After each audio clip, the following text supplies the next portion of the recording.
ਇਹ Punjabi radio USA ਹੈ।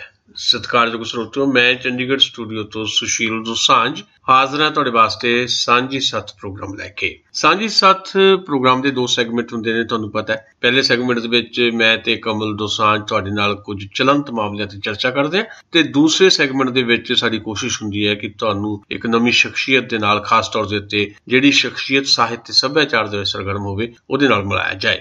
ਅੱਜ ਦੇ ਦੂਜੇ ਸੈਗਮੈਂਟ ਦੇ ਵਿੱਚ ਤੁਸੀਂ ਮਿਲੋਗੇ ਸਾਡੇ ਬਹੁਤ ਹੀ ਪਿਆਰੇ ਸ਼ਾਇਰ ਤ੍ਰੈਲੋਚਨ ਲੋਚੀ ਨੂੰ।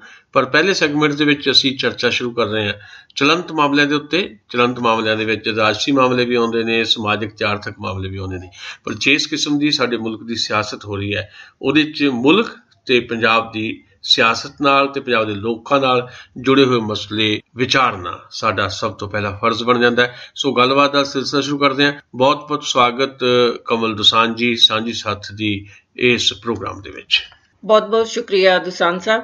ਸਾਂਝੀ ਸੱਥ ਦੇ ਸਾਰੇ ਹੀ ਸਰੋਤਿਆਂ ਨੂੰ ਮੇਰੇ ਵੱਲੋਂ ਯਾਨੀ ਕਿ ਕਮਲ ਦੋਸਾਂਝ ਵੱਲੋਂ ਪਿਆਰ ਭਰੀ ਸਤਿ ਸ਼੍ਰੀ ਅਕਾਲ, ਆਦਾਬ ਤੇ ਨਮਸਕਾਰ। ਦੋਸਾਂਝ ਸਾਹਿਬ, ਅੱਜ ਆਪਾਂ ਆਪਣੀ ਪੰਜਾਬ ਦੀ ਗੱਲ ਜਿਹੜੀ ਆ ਉਹਦੇ ਅਰਥਚਾਰੇ ਤੋਂ ਸ਼ੁਰੂ ਕਰਦੇ ਹਾਂ।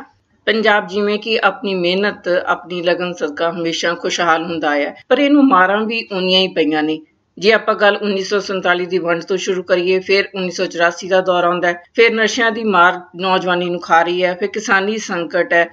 ਉਸ ਤੋਂ ਇਲਾਵਾ ਜਿਹੜੀ ਕੇਂਦਰ ਦੀ ਵੀ ਬੇਰੁਖੀ ਹੈ ਉਹ ਬਹੁਤ ਜ਼ਿਆਦਾ ਪੰਜਾਬ ਨੂੰ, ਆਰਥਿਕਤਾ ਨੂੰ, ਪੰਜਾਬ ਦੀ ਨੂੰ ਡੁਬੋਂਦੀ ਆਈ ਹੈ। ਜੇ ਅੱਜ ਆਪਾਂ ਪੰਜਾਬ ਦੀ ਆਰਥਿਕਤਾ ਦੀ ਗੱਲ ਕਰਦੇ ਹਾਂ, ਤੁਹਾਨੂੰ ਯਾਦ ਹੋਏਗਾ ਕਿ ਕੈਪਟਨ ਅਮਰਿੰਦਰ ਸਿੰਘ ਨੇ ਚੋਣਾਂ ਵੇਲੇ ਵਾਅਦਾ ਕੀਤਾ ਸੀ ਕਿ ਜਦੋਂ ਅਸੀਂ ਸੱਤਾ ਤੇ ਆਏ ਤਾਂ ਅਸੀਂ ਜਿਹੜੀ ਪੰਜਾਬ ਦੀ ਆਰਥਿਕਤਾ ਨੂੰ ਹੁਲਾਰਾ ਦੇਣ ਲਈ ਸਭ ਤੋਂ ਪਹਿਲਾਂ ਜਿਹੜੀ ਇਹਦੀ ਕਿਸਾਨੀ ਸੰਕਟ ਤੇ ਦੂਜਾ ਇਹਦੀ ਜਿਹੜੀ ਇੰਡਸਟਰੀ ਹੈ ਉਹਨੂੰ ਅਸੀਂ ਹੱਲਾਸ਼ੇਰੀ ਦਿਆਂਗੇ। ਪੰਜਾਬ ਨੇ ਤਾਂ ਹਲੇ ਆਪਣੀ ਜਿਹੜੀ ਇੰਡਸਟਰੀਅਲ ਪਾਲਿਸੀ ਨਵੀਂ ਲੈ ਕੇ ਆਉਣੀ ਸੀ। ਉਸ ਤੋਂ ਪਹਿਲਾਂ ਮੋਦੀ ਸਰਕਾਰ ਨੇ ਜਿਹੜਾ ਪੰਜਾਬ ਨੂੰ ਇੱਕ ਝਟਕਾ ਦਿੱਤਾ। ਉਹ ਝਟਕਾ ਹੈ ਵੀ ਜਿਹੜਾ ਉਹਨਾਂ ਨੇ ਪਹਾੜੀ ਸੂਬਿਆਂ ਨੂੰ ਫਿਰ ਜ਼ਿਆਦਾ ਰਿਆਇਤਾਂ ਦਿੱਤੀਆਂ ਤੇ ਪੰਜਾਬ ਨੂੰ ਜਿਹੜਾ ਉਹਨੇ ਬਿਲਕੁਲ ਹੀ ਨਜ਼ਰਅੰਦਾਜ਼ ਕਰਤਾ। ਤੁਸੀਂ ਇਹਦੇ ਬਾਰੇ ਕੀ ਕਹੋਗੇ? ਕਮਲ ਦੋਸਾਂਝ ਜੀ, ਤੁਸੀਂ ਸਭ ਤੋਂ ਮਹੱਤਵਪੂਰਨ ਸਵਾਲ ਜਿਹੜਾ ਉਹਦਾ ਸਿਲਸਿਲਾ ਅੱਜ ਸ਼ੁਰੂ ਕੀਤਾ, ਕਿਉਂਕਿ ਇਹ ਸਵਾਲ ਜਿਹੜਾ ਇਸ ਕਰਕੇ ਬਹੁਤ ਮਹੱਤਵਪੂਰਨ ਹੈ ਕਿ ਸਿੱਧੇ ਤੌਰ ਤੇ ਪੰਜਾਬ ਦੀ ਆਰਥਿਕਤਾ ਦੇ ਨਾਲ ਜੁੜਿਆ ਹੋਇਆ ਹੈ। ਦਰਅਸਲ ਇਹਨੂੰ ਏਦਾਂ ਨਹੀਂ ਲੈਣਾ ਚਾਹੀਦਾ ਕਿ ਪਹਾੜੀ ਸੂਬਿਆਂ ਨੂੰ ਕੋਈ ਆਰਥਿਕ ਪੈਕੇਜ ਜਾਂ ਪਹਾੜੀ ਸੂਬਿਆਂ ਨੂੰ ਕੋਈ ਰਿਆਇਤਾਂ ਇੰਡਸਟਰੀ ਲਈ ਸਪੈਸ਼ਲੀ ਦਿੱਤੀਆਂ ਗਈਆਂ, ਉਹ ਗਲਤ ਹੈ।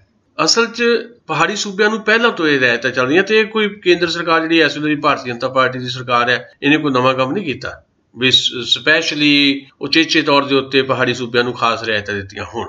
ਪਰ ਮਸਲਾ ਇੱਥੇ ਹੋਰ ਹੈ। ਮਸਲਾ ਅਸਲ 'ਚ ਇਹ ਹੈ ਕਿ ਅਸੀਂ ਪੰਜਾਬ ਵਾਲੇ ਜਿਹੜੇ ਆ, ਅਸੀਂ ਬਾਰਡਰ ਸਟੇਟ ਹੈ। ਬਾਰਡਰ ਸਟੇਟ ਹੋਣ ਕਰਕੇ ਸਾਨੂੰ ਲਗਾਤਾਰ ਜਿਹੜਾ ਮੁਸ਼ਕਲਾਂ ਦਾ ਸਾਹਮਣਾ ਕਰਨਾ ਪੈਂਦਾ।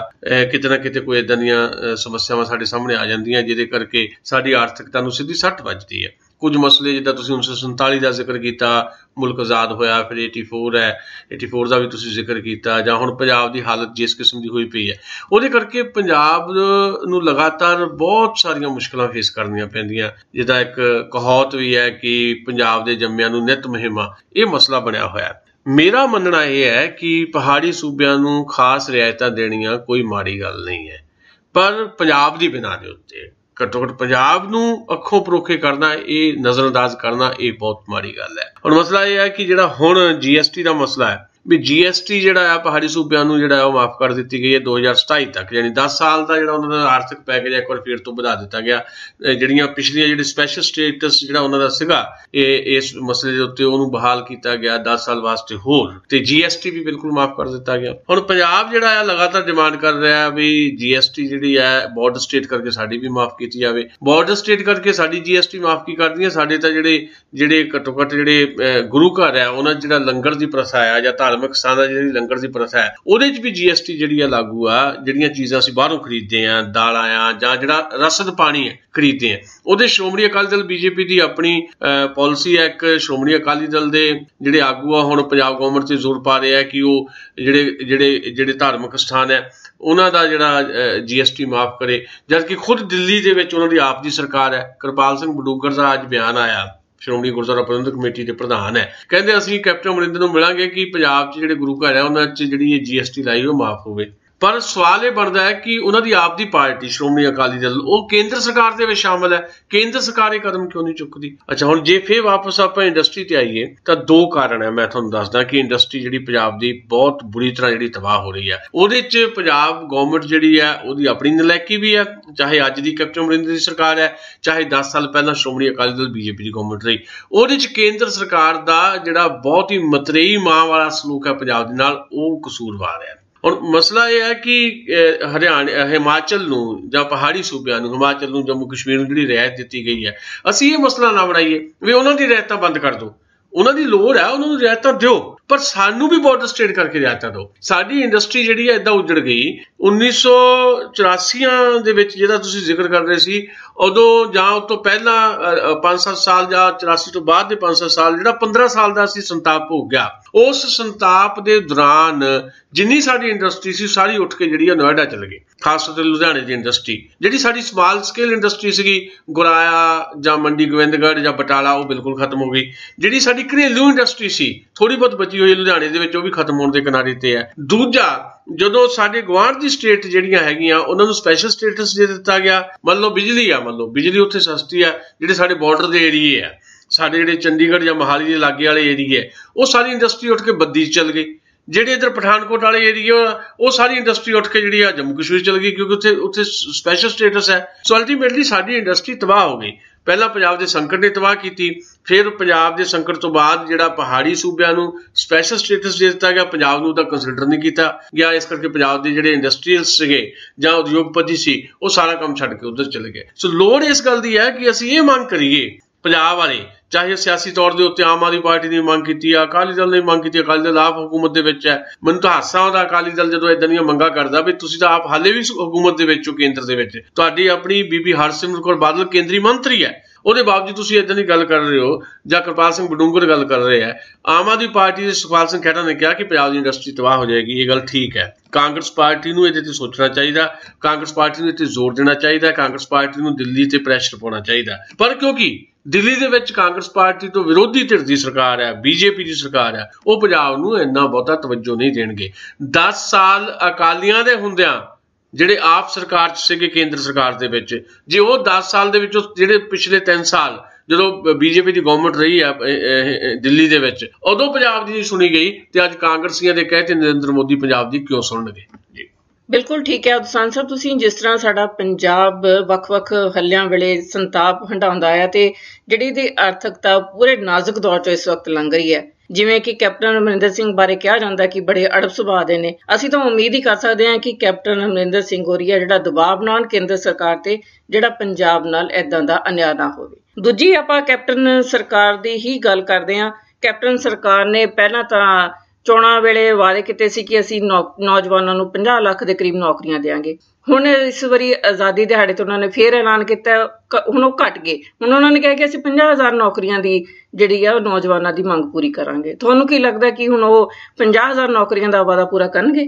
ਕਮਲ ਜੀ, ਚੋਣਾਂ ਦੇ ਮਦਾਰੀ ਹੋਰ ਹੁੰਦੇ ਆ ਤੇ ਜਦੋਂ ਪ੍ਰੈਕਟਿਸ ਦੇ ਵਿੱਚ ਤੁਸੀਂ ਆਉਂਦੇ ਆ ਤਾਂ ਫਿਰ ਗੱਲ ਹੋਰ ਹੁੰਦੀ ਹੈ। ਸੱਤਾ 'ਚ ਆਉਣ ਤੋਂ ਪਹਿਲਾਂ, ਸੱਤਾ 'ਚ ਆਉਣ ਦੀ ਕੋਸ਼ਿਸ਼ ਕਰਦਿਆਂ ਇਸ ਤਰ੍ਹਾਂ ਦੇ ਬਹੁਤ ਸਾਰੇ ਦਾਅਵੇ ਵਾਅਦੇ ਕੀਤੇ ਜਾਂਦੇ ਆ। ਨਰਿੰਦਰ ਮੋਦੀ ਹੋਰਾਂ ਨੇ ਵੀ ਬੜੇ ਦਾਅਵੇ ਵਾਅਦੇ ਕੀਤੇ ਤੇ ਉਹ ਦਾਅਵੇ ਵਾਅਦੇ ਜਿਹੜੇ ਆ ਸਾਰੇ ਉਹਨਾਂ ਦੇ ਫਿਊਜ਼ ਉੱਡ ਚੁੱਕੇ। ਆਪਾਂ ਨੂੰ ਪਤਾ ਹੈ ਕਿ 3.25 ਸਾਲ 'ਚ 3.5 ਸਾਲ ਦੇ ਵਿੱਚ ਜੋ ਮੁਲਕ ਦੀ ਹਾਲਤ ਹੋਈ ਹੈ ਉਹ ਕਿਸੇ ਤੋਂ ਲੁਕੀ ਛਿਪੀ ਨਹੀਂ ਹੈ। ਸੋ ਜਿੱਥੇ ਤੱਕ ਕੈਪਟਨ ਅਮਰਿੰਦਰ ਦਾ ਸਵਾਲ ਹੈ, ਕੈਪਟਨ ਅਮਰਿੰਦਰ ਤੇ ਉਹਨਾਂ ਦੀ ਪਾਰਟੀ ਕਾਂਗਰਸ ਪਾਰਟੀ ਨੇ ਬੜੇ ਲੰਮੇ ਚੌੜੇ ਵਾਅਦੇ ਕੀਤੇ ਸੀ। ਉਹ ਵਾਅਦਿਆਂ ਦੀ ਅਕਸਰ ਅਸੀਂ ਚਰਚਾ ਕਰਦੇ ਹਾਂ, ਪਰ ਅੱਜ ਅਸੀਂ ਸਿਰਫ ਤੇ ਸਿਰਫ ਰੁਜ਼ਗਾਰ ਦੇ ਮਸਲੇ ਤੇ ਗੱਲ ਕਰਨੀ ਹੈ। ਉਹਨਾਂ ਨੇ ਕਿਹਾ ਸੀ ਕਿ ਅਸੀਂ 40 ਤੋਂ 50 ਲੱਖ ਦੇ ਕਰੀਬ ਜਿਹੜੇ ਨਵੇਂ ਰੁਜ਼ਗਾਰ ਪੈਦਾ ਕਰਾਂਗੇ। ਹੁਣ ਨਵੇਂ ਰੁਜ਼ਗਾਰ, ਮੈਂ ਸੋਚ ਰਿਹਾ ਸੀ ਜਦੋਂ ਉਹਨਾਂ ਨੇ ਚੋਣਾਂ ਤੋਂ ਪਹਿਲਾਂ ਇਹ ਗੱਲ ਕਹੀ ਵੀ ਪੰਜਾਬ ਦੇ ਜਿਹੜੇ ਇਸ ਵੇਲੇ ਲਗਭਗ 1 ਕਰੋੜ ਹੱਥ ਖਾਲੀ ਹੈ, ਯਾਨੀ 50 ਲੱਖ ਲੋਕ ਬੇਰੁਜ਼ਗਾਰ ਆ ਪੰਜਾਬ ਦੇ ਵਿੱਚ। ਬਿਲਕੁਲ ਸ਼ੁੱਧ ਰੂਪ ਦੇ ਵਿੱਚ 50 ਲੱਖ ਲੋਕ ਜੇ ਬੇਰੁਜ਼ਗਾਰ ਆ ਤਾਂ ਇਹਦਾ ਮਤਲਬ 1 ਕਰੋੜ ਹੱਥ ਖਾਲੀ ਆ ਪੰਜਾਬ ਦਾ, ਯਾਨੀ 1 ਕਰੋੜ। ਜੇ ਇਹ ਸਥਿਤੀ ਆ ਪੰਜਾਬ ਦੀ, ਤੇ ਜੇ ਚੋਣਾਂ ਤੋਂ ਪਹਿਲਾਂ ਕੈਪਟਨ ਅਮਰਿੰਦਰ ਜਾਂ ਕਾਂਗਰਸ ਪਾਰਟੀ ਆਪਣੇ ਚੋਣ ਐਲਾਨਨਾਮੇ 'ਚ ਇਹ ਗੱਲ ਕਰਦੀ ਸੀ ਵੀ ਅਸੀਂ ਲੱਖਾਂ ਰੁਜ਼ਗਾਰ ਪੈਦਾ ਕਰ ਦੇਣੇ ਆ, ਤਾਂ ਲੋਕਾਂ ਨੇ ਵੋਟ ਕਰ ਦਿੱਤਾ ਉਹਨਾਂ ਨੂੰ ਇਸ ਆਸ ਦੇ ਵਿੱਚ ਵੀ ਅਕਾਲੀ ਦਲ ਜਾਂ ਬੀਜੇਪੀ ਦੀ ਗਵਰਨਮੈਂਟ ਨੇ 10 ਸਾਲਾਂ ਦੇ ਵਿੱਚ ਪੰਜਾਬ ਦੀ ਤਬਾਹੀ ਬੜੀ ਮਚਾਤੀ ਹੈ ਵੀ ਸ਼ਾਇਦ ਕੈਪਟਨ ਬਚਾ ਲਵੇ। ਸਾਡੀ ਇੱਕ ਟੈਂਡੈਂਸੀ ਬਣੀ ਹੋਈ ਹੈ, ਸਾਡੀ ਇੱਕ ਮਾਨਸਿਕਤਾ ਬਣੀ ਹੋਈ ਹੈ ਵੀ ਜਦੋਂ ਅਕਾਲੀ ਬੀਜੇਪੀ ਗਵਰਨਮੈਂਟ ਆ ਜਾਂਦੀ ਹੈ ਪੰਜਾਬ ਦੇ ਵਿੱਚ ਤਾਂ ਅਸੀਂ ਫਿਰ 2-3 ਸਾਲ ਬਾਅਦ ਜਦੋਂ ਔਖੇ ਹੋ ਜਾਂਦੇ ਹਾਂ ਫਿਰ ਅਸੀਂ ਕਹਿਣ ਲੱਗ ਜਾਂਦੇ ਇਹਨੂੰ ਤਾਂ ਕਾਂਗਰਸ ਵਾਲੇ ਚੰਗੇ ਸੀ। ਜੇ ਹੁਣ ਕਾਂਗਰਸ ਪਾਰਟੀ ਆ ਗਈ ਆ, ਕਾਂਗਰਸ ਪਾਰਟੀ ਨੇ ਕਿਉਂਕਿ ਉਹਦੇ ਤੋਂ ਵੀ ਜ਼ਿਆਦਾ ਤਰੀਕੇ ਦੇ ਨਾਲ ਜਿਹੜੀ ਲੁੱਟ ਖੋਹ ਦੀ ਰਾਜਨੀਤੀ ਜਿਹੜੀ ਹੈ ਉਹਨੂੰ ਕਿਤੇ ਨਾ ਕਿਤੇ ਆਕਸੀਜਨ ਜਿਹੜੀ ਦੇਣੀ ਹੈ। ਹੁਣ ਅਸੀਂ ਸਾਲ ਡੇਢ ਸਾਲ ਬਾਅਦ ਕਹਿਣ ਲੱਪਣਾ ਪੰਜਾਬੀਆਂ ਨੇ ਵੀ ਇਹਨੂੰ ਤਾਂ ਬਾਦਲ ਹੀ ਚੰਗੇ ਸੀ। ਅਸੀਂ ਜਿਹੜਾ ਤੀਜਾ ਬਦਲ ਲਿਆ ਉਹਨੂੰ ਇਗਨੋਰ ਕਰ ਰਹੇ ਹਾਂ। ਤੀਜੇ ਬਦਲ ਦੇ ਉੱਤੇ ਆਮ ਆਦਮੀ ਪਾਰਟੀ ਬਾਰੇ ਮੇਰੀ ਵੱਖਰੀ ਰਾਏ ਆ, ਉਹ ਆਪਣੀ ਥਾਂ ਦੇ ਉੱਤੇ ਹੈ, ਪਰ ਉਹਦੇ ਬਾਵਜੂਦ ਸਾਨੂੰ ਕਿਤੇ ਨਾ ਕਿਤੇ ਇਹ ਜਿਹੜੀ ਉੱਤਰ ਕਾਟੋਂ ਮੈਚੜਾ ਦੀ ਪੋਲਿਟਿਕਸ ਹੈ ਉਹਦੇ ਤੋਂ ਬਾਹਰ ਨਿਕਲਣਾ ਪੈਣਾ। ਇਹ ਜ਼ਰੂਰ ਪੰਜਾਬੀਆਂ ਨੂੰ ਸੋਚਣਾ ਪਏਗਾ। ਹੁਣ ਜਿੱਥੇ ਕਿ ਰੁਜ਼ਗਾਰ ਦਾ ਮਸਲਾ ਹੈ, ਰੁਜ਼ਗਾਰ ਦਾ ਮਸਲਾ ਹੁਣ ਇਹ ਕਹਿਤਾ ਆਜ਼ਾਦੀ ਦਿਹਾੜੇ ਦੇ ਉੱਤੇ ਗੁਰਦਾਸਪੁਰ ਦੇ ਵਿੱਚ ਕੈਪਟਨ ਅਮਰਿੰਦਰ ਨੇ ਵੀ ਅਸੀਂ ਜੀ 50,000 ਨੌਕਰੀਆਂ ਦੇਣੀਆਂ। ਪ੍ਰੈਕਟਿਸ ਦੇ ਵਿੱਚ ਕੀ ਹੈ? ਪ੍ਰੈਕਟਿਸ ਦੇ ਵਿੱਚ ਇਹ ਹੈ ਕਿ ਮੈਂ ਤੁਹਾਨੂੰ ਬਿਲਕੁਲ ਛੋਟੀ ਜਿਹੀ ਮਿਸਾਲ ਦਿੰਦਾ ਜਿਹੜੀ ਬੜੀ ਇੰਪੋਰਟੈਂਟ ਹੈ ਬਈ 6400 ਤੋਂ ਲੈ ਕੇ 6700 ਦੇ ਕਰੀਬ ਜਿਹੜਾ ਆ ਟੈਟ ਪਾਸ ਜਿਹੜੇ ਅਧਿਆਪਕ ਹੈ ਉਹਨਾਂ ਨੂੰ ਨੌਕਰੀਆਂ ਦੀ ਜ਼ਰੂਰਤ ਹੈ, ਬੇਰੁਜ਼ਗਾਰ ਹੈ। ਤੇ ਇਹ ਕੈਪਟਨ ਅਮਰਿੰਦਰ ਦੀ ਸਰਕਾਰ ਨੇ ਕਹਿ ਦਿੱਤਾ ਵੀ ਲਓ ਜੀ ਅਸੀਂ 1632 ਜਿਹੜੇ ਅਧਿਆਪਕ ਹੈ ਉਹਨਾਂ ਨੂੰ ਟੈਟ ਪਾਸ ਜਿਹੜੇ ਅਧਿਆਪਕ ਹੈ 1632 ਉਹਨਾਂ ਨੂੰ ਨੌਕਰੀ ਦੇਵਾਂਗੇ। ਤੇ ਬਾਕੀ ਜਿਹੜੇ ਕਿੱਥੇ ਜਾਣ ਫਿਰ? ਉਹ ਬਾਕੀ ਟੈਂਕੀਆਂ ਤੇ ਚੜੇ ਹੋਏ ਆ, ਟੈਂਕੀਆਂ ਤੇ ਚੜੇ ਆ। ਸੁਹਾਣੇ ਦੇ ਵਿੱਚ ਤੁਹਾਨੂੰ ਪਤਾ ਕਿ ਕਿੰਨੇ ਦਿਨਾਂ ਤੋਂ ਉੱਥੇ ਟੈਂਕੀਆਂ ਤੋਂ ਬੱਚੇ ਚੜੇ ਹੋਏ ਆ, ਉਹਨਾਂ ਦਾ ਲੰਗਰ ਪਾਣੀ ਤੱਕ ਵੀ ਬੰਦ ਕਰ ਦਿੱਤਾ ਗਿਆ। ਜਾਣੀ ਇਹ ਰਿਐਲਿਟੀ ਹੈ। ਦੂਜੀ ਰਿਐਲਿਟੀ ਮੈਂ ਤੁਹਾਨੂੰ ਹੋਰ ਦਿਖਾਉਣਾ ਵੀ ਅੱਜ ਤੋਂ 2 ਮਹੀਨੇ ਪਹਿਲਾਂ ਕੈਪਟਨ ਅਮਰਿੰਦਰ ਨੇ ਕਿਹਾ ਕਿ ਆਪਣੀ ਗੱਡੀ ਆਪਣਾ ਰੁਜ਼ਗਾਰ, ਏਦਾਂ ਦਾ ਇੱਕ ਪਲਾਨ ਲੈ ਕੇ ਆਏ ਜੀ ਅਸੀਂ, ਬੱਲੇ ਬੱਲੇ ਕਰਾਤੀ ਜੀ ਅਖਬਾਰਾਂ ਦੇ ਵਿੱਚ, ਆਪਣੀ ਗੱਡੀ ਆਪਣਾ ਰੁਜ਼ਗਾਰ। ਪਲਾਨ ਕੀ ਸੀ? ਜਿਹੜੀ ਉਬੇਰ ਕੰਪਨੀ ਹੈ, ਉਬਰ ਕਹਿੰਦੇ ਆ ਸ਼ਾਇਦ, ਬਹੁਤੀ ਪ੍ਰੋਨਾਊਂਸ ਦਾ ਮੈਨੂੰ ਪਤਾ ਨਹੀਂ ਤੁਹਾਡੇ ਅਮਰੀਕਾ 'ਚ ਕੀ ਪ੍ਰੋਨਾਊਂਸ ਕਰਦੇ, ਇੱਥੇ ਉਬੇਰ ਕਹਿੰਦੇ ਆ, ਪਰ ਉਹਦਾ ਉਬਰ ਬਹੁਤਾ ਸ਼ਾਇਦ ਮੈਂ ਸੁਣਿਆ। ਜਿਹੜੀ ਉਹ ਟੈਕਸੀ ਕੰਪਨੀ ਉਬਰ, ਉਹਦੇ ਨਾਲ ਇੱਕ ਸਮਝੌਤਾ ਜਿਹਾ ਕਰ ਲਿਆ ਵੀ ਲਓ ਜੀ ਆਪ ਸਾਡੇ 100 ਨੌਜਵਾਨ ਹੈ, ਇਹਨਾਂ ਨੂੰ ਤੁਸੀਂ ਟੈਕਸੀ ਦਾ ਰੁਜ਼ਗਾਰ ਦੇ ਦਿਓ। ਤੇ ਕਹਿਤਾ ਆਪਣੀ ਗੱਡੀ ਆਪਣਾ ਰੁਜ਼ਗਾਰ, ਆਪਣੀ ਗੱਡੀ ਲੈ ਕੇ ਜੀ ਰੁਜ਼ਗਾਰ ਕਰਨਗੇ। ਸਮਝੌਤਾ ਕੀਤਾ ਉਬਰ ਕੰਪਨੀ ਦੇ ਨਾਲ। ਉਬਰ ਕੰਪਨੀ ਵਾਲਿਆਂ ਨੇ 1.5 ਮਹੀਨਾ ਤਾਂ ਉਹਨਾਂ ਨੂੰ ਪੈਸੇ ਧੇਲੇ ਦਿੱਤੇ, ਮੁੜ ਕੇ ਉਹਨੇ ਹੱਥ ਪਿੱਛੇ ਖਿੱਚ ਲਏ ਉਬਰ ਕੰਪਨੀ ਨੇ। ਉਹਨਾਂ ਨੇ ਉਹ ਜਿਹੜੇ ਉਸ ਰੂਪ ਦੇ ਵਿੱਚ ਜਿਹੜੀਆਂ ਵੇਜਸ ਜਿਹੜੀਆਂ ਉਹ ਨਹੀਂ ਦਿੱਤੀਆਂ ਡਰਾਈਵਰਾਂ ਨੂੰ, ਉਹ ਸਟ੍ਰਾਈਕ ਤੇ ਖੜੇ ਆ। ਉਹ ਕਿੰਨੇ ਆ? ਸਿਰਫ 90। ਜਿਹੜੀ 90 ਬੰਦਿਆਂ ਨੂੰ ਉਬਰ ਕੰਪਨੀ ਰਾਹੀਂ, ਜਿਹੜੀ ਪ੍ਰਾਈਵੇਟ ਕੰਪਨੀ ਹੈ, ਉਹਦੇ ਰਾਹੀਂ ਇੱਕ ਮੇਰੀ ਗੱਡੀ ਮੇਰਾ ਰੁਜ਼ਗਾਰ ਦੇ ਨਾਂ ਦੇ ਉੱਤੇ ਫਸਾ ਕੇ ਤੇ ਹੁਣ ਉਹ ਗੱਡੀਆਂ ਵੇਚਣ ਨੂੰ ਖੜੇ ਵੀ ਅਸੀਂ ਜਾਈਏ ਕਿੱਥੇ ਜੀ? ਵੀ ਸਾਡਾ ਤਾਂ ਰੋਟੀ ਰੋਜ਼ੀ ਜਿਹੜੀ ਮਾੜੀ ਮੋਟੀ ਚੱਲਦੀ ਸੀ ਉਹ ਵੀ ਇਸ ਸਰਕਾਰ ਨੇ ਖੋਲ੍ਹੀ ਹੈ ਉਬਰ ਕੰਪਨੀ ਦੇ ਵਿੱਚ ਫਸਾ ਕੇ। ਇਹ ਇੱਕ ਪਲਾਂਟ ਤਰੀਕੇ ਦੇ ਨਾਲ ਜਾਣੀ ਇੱਕ ਸ਼ੋਸ਼ਾ ਜਿਹਾ ਛੱਡਿਆ ਜਾ ਰਿਹਾ ਵੀ ਅਸੀਂ ਪਤਾ ਨਹੀਂ ਕਿੰਨੇ ਕੁ ਰੁਜ਼ਗਾਰ ਪੈਦਾ ਕਰ ਰਹੇ ਹਾਂ। ਰੁਜ਼ਗਾਰ ਪੈਦਾ ਕਰਨ ਵਾਸਤੇ ਤੁਹਾਡੀ ਰਾਜਨੀਤਿਕ ਇੱਛਾ ਸ਼ਕਤੀ ਜਿਹੜੀ ਆ ਬੜੀ ਇੰਪੋਰਟੈਂਟ ਹੈ। ਦੂਜੀ ਗੱਲ, ਤੁਹਾਨੂੰ ਆਪਣੇ ਜਿਹੜੇ ਵੱਖਰੇ ਸੋਰਸਿਸ ਜਿਹੜੇ ਆ ਸਰਕਾਰ ਨੂੰ ਖੋਲ੍ਹਣੇ ਪੈਣਗੇ। ਸਰਕਾਰ ਦੀਆਂ ਤਰਜੀਹਾਂ ਜਿਹੜੀਆਂ ਆ ਉਹ ਨੌਜਵਾਨ ਪੱਖੀ, ਰੁਜ਼ਗਾਰ ਪੱਖੀ, ਲੋਕ ਪੱਖੀ ਹੋਣਗੀਆਂ ਤਾਂ ਇਹ ਗੱਲ ਬਣੇਗੀ। ਸਰਕਾਰ ਦੀਆਂ ਤਰਜੀਹਾਂ ਨਾ ਰੁਜ਼ਗਾਰ ਪੱਖੀ ਹੈ ਨਾ ਲੋਕ ਪੱਖੀ ਹੈ। ਸਰਕਾਰ ਦੀਆਂ ਤਰਜੀਹਾਂ ਜਿਹੜੀਆਂ ਆਉਣ ਵਾਲੇ ਸਮੇਂ ਦੇ ਵਿੱਚ ਬੇਰੁਜ਼ਗਾਰੀ ਦਾ ਇੱਕ ਬਹੁਤ ਵੱਡਾ ਵਿਸਫੋਟ ਕਰਾਉਣ ਵਾਲੀਆਂ ਆ। ਇਹਨਾਂ ਤਰਜੀਹਾਂ ਦੇ ਚੱਲਦਿਆਂ ਕੈਪਟਨ ਅਮਰਿੰਦਰ ਦੇ ਦਾਅਵੇ ਭਾਵੇਂ 50,000 ਨੌਕਰੀਆਂ ਦੇ ਰਹਿਣ, ਚਾਹੇ 50 ਲੱਖ ਰੁਜ਼ਗਾਰ ਪੈਦਾ ਕਰਨ ਦੇ ਹੋਣ, ਪਰ ਕੁਝ ਸੈਂਕੜਿਆਂ 'ਚ ਰੁਜ਼ਗਾਰ ਦੇ ਕੇ ਉਹ ਵੀ ਪ੍ਰਾਈਵੇਟ ਕੰਪਨੀਆਂ ਦੇ ਰਾਹੀਂ। ਰੈਗੂਲਰ ਮੁਲਾਜ਼ਮ ਤਾਂ ਕੋਈ ਰੱਖਿਆ ਨਹੀਂ ਜਾ ਰਿਹਾ। ਅਸਾਮੀਆਂ ਤਾਂ ਸਾਰੀਆਂ ਖਾਲੀ ਪਈਆਂ, ਜਿੰਨੀਆਂ ਸਰਕਾਰੀ ਜਿਹੜੇ ਮਹਿਕਮੇ ਉਹਨਾਂ 'ਚ ਜਿਹੜੇ ਲੋਕ ਰਿਟਾਇਰ ਹੋ ਰਹੇ ਆ, ਉੱਥੇ ਨਵੀਂ ਭਰਤੀ ਨਹੀਂ ਹੋ ਰਹੀ। ਸਕੂਲਾਂ ਕਾਲਜਾਂ ਦੇ ਵਿੱਚ ਇਹ ਵੱਖਰਾ ਵਿਸ਼ਾ ਆ। ਸਕੂਲਾਂ ਕਾਲਜਾਂ ਦੀ ਤੁਹਾਨੂੰ ਮੈਂ ਕਿਤੇ ਤਸਵੀਰ ਦਿਖਾਊਂਗਾ ਵੀ ਕਿੰਨੀ ਬੁਰੀ ਹਾਲਤ ਹੈ। ਜਿਹੜੇ ਅਸਾਮੀਆਂ ਜਿਹੜੀਆਂ ਰਿਟਾਇਰ ਹੋ ਗਈਆਂ ਉਹਨਾਂ ਤੋਂ ਬਾਅਦ ਉੱਥੇ ਨਵਾਂ ਬੰਦਾ ਨਹੀਂ ਰੱਖਿਆ ਗਿਆ। ਇੱਕ ਸਕੂਲ ਦੇ ਵਿੱਚ ਇੱਕੋ ਬੰਦਾ ਸਕੂਲ ਚਲਾ ਰਿਹਾ। ਇੱਦਾਂ ਦੀਆਂ ਸਥਿਤੀਆਂ ਆਉਣ ਵਾਲੇ ਪ੍ਰੋਗਰਾਮਾਂ 'ਚ ਆਪਾਂ ਇੱਥੇ ਡਿਟੇਲ 'ਚ ਚਰਚਾ ਕਰਾਂਗੇ। ਬਿਲਕੁਲ ਦਰੁਸਤ ਕਿਹਾ ਤੁਸੀਂ। ਹੁਣ ਨੂੰ ਤਾਂ ਬਹੁਤ ਕੁਝ ਹੋ ਸਕਦਾ, ਪਰ ਸਿਆਸੀ ਇੱਛਾ ਸ਼ਕਤੀ ਜਿਹੜੀ ਆ ਉਹ ਬਹੁਤ ਜ਼ਰੂਰੀ ਹੈ। ਜਿਹੜੀਆਂ ਜਿਵੇਂ ਕਿ ਤੁਸੀਂ ਗੱਲ ਕੀਤੀ ਹੈ ਕਿ ਜਿਹੜੀਆਂ ਸਾਡੀਆਂ ਖਾਸ ਤੌਰ ਤੇ ਪੰਜਾਬ 'ਚ 2 ਹੀ ਧਿਰਾਂ ਰਹੀਆਂ ਹਕੂਮਤ 'ਚ, ਅਕਾਲੀ ਦਲ ਤੇ ਕਾਂਗਰਸ, ਇਹਨਾਂ ਦੋਵਾਂ ਤੋਂ ਤਾਂ ਹੁਣ ਕੋਈ ਉਮੀਦ ਨਹੀਂ ਰਹੀ। ਤੀਜੀ ਉਮੀਦ ਪੰਜਾਬੀਆਂ ਨੂੰ ਆਮ ਆਦਮੀ ਪਾਰਟੀ ਤੋਂ ਬਣੀ ਸੀ, ਪਰ ਉਹ ਵੀ ਕਿਤੇ ਨਾ ਕਿਤੇ ਜਾ ਕੇ ਉਹ ਠੁੱਸ ਹੋ ਗਈ। ਆਮ ਆਦਮੀ ਪਾਰਟੀ ਦੀ ਜਦੋਂ ਆਪਾਂ ਗੱਲ ਕਰਦੇ ਹਾਂ ਤਾਂ ਇਹਦੇ 'ਚ ਬੈਂਸ ਬ੍ਰਦਰਸ ਜਿਹੜੇ ਆ ਉਹ ਆ ਕੇ ਸ਼ਾਮਲ ਹੋਏ ਸੀ। ਉਹਨਾਂ ਨੇ ਲੋਕ ਇਨਸਾਫ ਨਾਂ ਦੀ ਜਿਹੜੀ ਪਾਰਟੀ ਬਣਾਈ ਸੀ। ਵੈਸੇ ਤਾਂ ਨਿੱਜੀ ਤੌਰ ਤੇ ਜੋ ਮਹਿਸੂਸ ਕਰਦੀ ਹਾਂ ਮੈਂ ਕਿ ਬੈਂਸ ਬ੍ਰਦਰਸ ਜਿਹੜੇ ਆ ਜਦੋਂ ਜਿੱਧਰ ਸੱਤਾ ਦੀ ਜਿਹੜੀ ਚਾਬੀ ਹੁੰਦੀ ਆ ਉੱਧਰ ਹੀ ਹੋ ਜਾਂਦੇ ਨੇ। ਇਸ ਵਾਰ ਉਹਨਾਂ ਨੇ ਆਮ ਆਦਮੀ ਪਾਰਟੀ 'ਚ ਜਾ ਕੇ ਨਵੀਂ ਉਹਨਾਂ ਦੇ ਨਾਲ ਸ਼ਮੂਲੀਅਤ ਕਰਕੇ ਉਹਨਾਂ ਨੂੰ ਉਮੀਦ ਬਣੀ ਸੀ ਕਿ ਅਸੀਂ ਇੱਕ ਸਰਕਾਰ ਲੈ ਕੇ ਆਵਾਂਗੇ ਤੇ ਉਹਦੇ 'ਚ ਸਾਡੀ ਵੀ ਵੱਡੇ ਪੱਧਰ ਤੇ ਜਿਹੜੀ ਹੈ ਸ਼ਮੂਲੀਅਤ ਹੋਊਗੀ, ਪਰ ਉਹਨਾਂ ਦਾ ਜਿਹੜਾ ਸੁਪਨਾ ਪੂਰਾ ਨਹੀਂ ਹੋ ਸਕਿਆ। ਪਰ ਕੱਲ ਪਰਸੋਂ ਤੁਸੀਂ ਖਬਰਾਂ ਸੁਣੀਆਂ ਹੀ ਆ ਤੇ ਉਹਦੇ 'ਚ ਬੈਂਸ ਬ੍ਰਦਰਸ ਨੂੰ ਵੱਡਾ ਝਟਕਾ ਲੱਗਿਆ। ਜਿਹੜੇ ਉਹਦੇ ਸਟੇਟ ਜਨਰਲ ਸੈਕਟਰੀ ਤੇ ਇੰਡਸਟਰੀ ਵਿੰਗ ਪ੍ਰੈਜ਼ੀਡੈਂਟ ਨੇ ਜਿਹੜੇ ਜਸਵਿੰਦਰ ਠੁਕਰਾਲ, ਉਹਨਾਂ ਨੇ ਆਪਣੇ ਸਮਰਥਕਾਂ ਸਮੇਤ ਜਿਹੜਾ ਉਹ ਅਸਤੀਫਾ ਦੇ ਦਿੱਤਾ। ਤੁਸੀਂ ਇਹਦੇ ਬਾਰੇ ਕੀ ਕਹਿਣਾ ਚਾਹੋਗੇ? ਤੇ ਦੇਖੋ, ਬੈਂਸ ਬ੍ਰਦਰ ਵਾਲੀ ਜਿਹੜੀ ਤੁਸੀਂ ਵੀ ਥੋੜੀ ਜਿਹੀ ਗੱਲ ਕਹੀ ਹੈ ਕਿ ਸੱਤਾ ਦੇ ਨਾਲ ਨਾਲ ਉਹ ਚੱਲਣਾ ਚਾਹੁੰਦੇ ਹੁੰਦੇ ਆ। ਉਹਨਾਂ ਨੇ ਬਹੁਤ ਕੁਝ ਪਿਛਲੇ ਦਿਨਾਂ ਦੇ ਵਿੱਚ ਜਾਂ ਪਿਛਲੇ ਸਮੇਂ ਦੇ ਵਿੱਚ ਜਦੋਂ ਉਹ ਸੱਤਾ ਦੇ ਨੇੜੇ ਰਹੇ ਆ, ਸ਼੍ਰੋਮਣੀ ਅਕਾਲੀ ਦਲ 'ਚ ਵੀ ਰਹੇ, ਫਿਰ ਉਹਨਾਂ ਦੇ ਐਸੋਸੀਏਟ MLA ਦੇ ਤੌਰ ਤੇ ਵੀ ਉਹਨਾਂ ਨੇ ਕੰਮ ਕੀਤਾ। ਇਹ ਗੱਲ ਤੁਹਾਡੀ ਬਿਲਕੁਲ ਦਰੁਸਤ ਹੈ ਕਿ ਉਹਨਾਂ ਨੂੰ ਇਹ ਉਮੀਦ ਸੀ ਕਿ ਆਮ ਆਦਮੀ ਪਾਰਟੀ ਦੇ ਨਾਲ ਜਾ ਕੇ ਇੱਕ ਭਾਈਵਾਲੀ ਪਾ ਕੇ ਲੋਕ ਇਨਸਾਫ ਪਾਰਟੀ ਉਹਨਾਂ ਨੇ ਬਣਾਈ ਹੋਈ ਹੈ ਵੀ ਸ਼ਾਇਦ ਸੱਤਾ ਜਿਹੜੀ ਆਮ ਆਦਮੀ ਪਾਰਟੀ ਕੋ ਆਉਣ ਡਈ ਆ ਤੇ ਅਸੀਂ ਜਿਹੜਾ ਆ ਕਿਤੇ ਨਾ ਕਿਤੇ ਵੱਡਾ ਦਾ ਇਹ 'ਚ ਮਾਰ ਦੇਵਾਂਗੇ। ਤੇ ਉਹਨਾਂ ਦੀ ਉਮੀਦ ਇੱਥੇ ਤੱਕ ਸੀ ਘੱਟੋ ਘੱਟ ਸਿਮਰਜੀਤ ਬੈਂਸ ਦੀ ਵੀ ਜੇ ਆਮ ਆਦਮੀ ਪਾਰਟੀ ਸਰਕਾਰ ਬਣੀ ਤੇ ਉਹ ਸਰਕਾਰ ਜੇ 2-3 ਸੀਟਾਂ ਦੇ ਮਾਰਜਨ ਨਾਲ ਬਣੀ, ਜਿਹੜੀਆਂ 2-3-4 ਉਹਨਾਂ ਨੇ 7 ਸੀਟਾਂ ਖੜੀਆਂ ਕੀਤੀਆਂ ਸੀ, ਜਿਹਦੇ ਚੋਂ 3-4 ਸੀਟਾਂ ਸਾਡੀਆਂ ਹੋਣ ਤੇ ਮਾਰਜਨ ਇੰਨਾ ਕੀ ਹੋਵੇ ਵੀ ਹਾਂ ਬਹੁਮਤ ਲੈਣ ਵਾਸਤੇ ਲੋਕ ਇਨਸਾਫ ਪਾਰਟੀ ਦੀ ਜ਼ਰੂਰਤ ਹੈ। ਫਿਰ ਉਹਨਾਂ ਦੀ ਡਿਪਟੀ CM ਤੇ ਨਜ਼ਰ ਸੀ, ਯਾਨੀ ਉਹ ਸੱਤਾ ਦੇ ਵਿੱਚ ਹੀ ਰਹਿਣਾ ਚਾਹੁੰਦੇ ਆ। ਹੁਣ ਹੋ ਗਿਆ ਉਲਟ ਤੇ ਨਤੀਜੇ ਆ ਗਏ ਬਿਲਕੁਲ ਉਸ ਕਿਸਮ ਦੇ ਜਿਹਦੀ ਬਿਲਕੁਲ ਵੀ ਉਮੀਦ ਨਾ ਸਿਮਰਜੀਤ ਬੈਂਸ ਨੂੰ ਸੀ, ਨਾ ਲੋਕ ਇਨਸਾਫ ਪਾਰਟੀ ਦੇ ਬਾਕੀ ਲੋਕਾਂ ਨੂੰ। ਬਾਕੀ ਲੋਕ ਹੈ ਕਿਹੜੇ ਜਿਹੜੇ ਸੀਗੇ ਉਹ ਰਿਜ਼ਾਈਨ ਦੇਣ ਲੱਗ ਪਏ। ਜਿਹੜਾ ਤੁਸੀਂ ਜ਼ਿਕਰ ਕੀਤਾ ਸਟੂਡੈਂਟ ਬੈਂਕ ਦੇ ਪ੍ਰਧਾਨ ਨੇ ਰਿਜ਼ਾਈਨ ਦੇ ਦਿੱਤਾ, ਇੰਡਸਟਰੀ ਬੈਂਕ ਦੇ ਪ੍ਰਧਾਨ ਨੇ ਰਿਜ਼ਾਈਨ ਦੇ ਦਿੱਤਾ। ਹੁਣ ਉਹਨਾਂ ਨੇ ਰਿਜ਼ਾਈਨ ਦੇਣ ਲੱਗਾ ਕਿਹਾ ਕਿ ਵੀ ਇਹ ਦੋ ਭਰਾਵਾਂ ਦੀ ਪਾਰਟੀ ਬਣ ਕੇ ਰਹਿ ਗਈ ਹੈ। ਮੈਂ ਇਹ ਕਹਿਣਾ ਚਾਹੁੰਦਾ ਕਿ ਸਿਮਰਜੀਤ ਬੈਂਸ ਤੇ ਬਲਵਿੰਦਰ ਬੈਂਸ ਦੋਵੇਂ ਭਰਾ ਆ, ਦੋਵੇਂ MLA ਆ, ਬਾਕੀ ਉਹਨਾਂ ਦਾ ਕੋਈ ਬੰਦਾ ਜਿੱਤਿਆ ਨਹੀਂ। ਤੇ ਉਹਨਾਂ ਦਾ ਇੱਕ ਰਾਈਟ ਹੈਂਡ ਕੜਵਲ ਜਿਹੜਾ ਸੀ ਉਹ ਪਿਛਲੇ ਵਾਰ ਚੋਣਾਂ ਦੇ ਵਿੱਚ ਉਹਨਾਂ ਤੋਂ ਵੱਖ ਹੋ ਕੇ ਉਹਨੇ ਕਾਂਗਰਸੀ ਟਿਕਟ ਦੀ ਚੋਣ ਲੜੀ ਆ, ਭਾਵੇਂ ਉਹ ਹਾਰ ਗਿਆ। ਪਰ ਇਹ ਆ ਵੀ ਕਿ ਬੈਂਸ ਬ੍ਰਦਰ ਦਾ ਜਿਹੜਾ ਇੱਕ ਤੇਜਸਵ ਸੀ, ਬੈਂਸ ਬ੍ਰਦਰ ਦਾ ਜਿਹੜਾ ਇੱਕ ਲੁਧਿਆਣੇ ਦੇ ਕੁਝ ਖਾਸ ਇਲਾਕਿਆਂ 'ਚ ਆਤਮਨਗਰ 'ਚ ਜਾਂ ਜਿਹੜਾ ਉਹਨਾਂ ਦੇ ਇਲਾਕੇ ਹੈਗੇ ਆ ਉਹਨਾਂ 'ਚ ਜਿਹੜੀ ਇੱਕ ਚੜ੍ਹਤ ਸੀ ਉਹ ਹੌਲੀ ਹੌਲੀ ਮੱਠੀ ਪੈਂਦੀ ਜਾ ਰਹੀ ਹੈ। ਕਾਰਨ ਇਹ ਹੈ ਵੀ ਉੱਥੋਂ ਦੇ ਲੋਕ ਹੁਣ ਸਮਝਣ ਲੱਗ ਪਏ ਆ ਵੀ ਇਹ ਨਾ ਤਾਂ ਸੱਤਾ ਦੇ ਵਿੱਚ ਹੈ, ਨਾ ਜਿਹੜੀ ਮੁੱਖ ਵਿਰੋਧੀ ਧਿਰ ਹੈ ਉਹਦੇ ਨਾਲ ਪੂਰੀ ਤਰ੍ਹਾਂ ਇੱਕਮਿਕ ਹੈ, ਉਹਨਾਂ ਤੋਂ ਬਿਲਕੁਲ ਵੱਖਰੇ ਦਿਖਾਈ ਦੇ ਰਹੇ ਆ ਤੇ ਸਿਰਫ ਦੋ ਬੰਦੇ ਆ ਵੀ ਇਹਨਾਂ ਦਾ ਰਹਿ ਕੇ ਅਸੀਂ ਕੀ ਕਰਾਂਗੇ। ਕਿਉਂਕਿ ਆਮ ਜਿਹੜੀ ਮਾਨਸਿਕਤਾ ਸਾਡੇ ਲੋਕਾਂ ਦੀ ਹੁੰਦੀ ਆ, ਜਿਹੜੀ ਮਾੜੀ ਮੋਟੀ ਲੀਡਰਸ਼ਿਪ 'ਚ ਆ ਜਾਂਦੇ ਆ ਵੀ ਮਾੜੀ ਮੋਟੀ ਹੁਕੂਮਤ ਦੇ ਨੇੜੇ ਸੱਤਾ ਦੇ ਨੇੜੇ ਰਹੀਏ।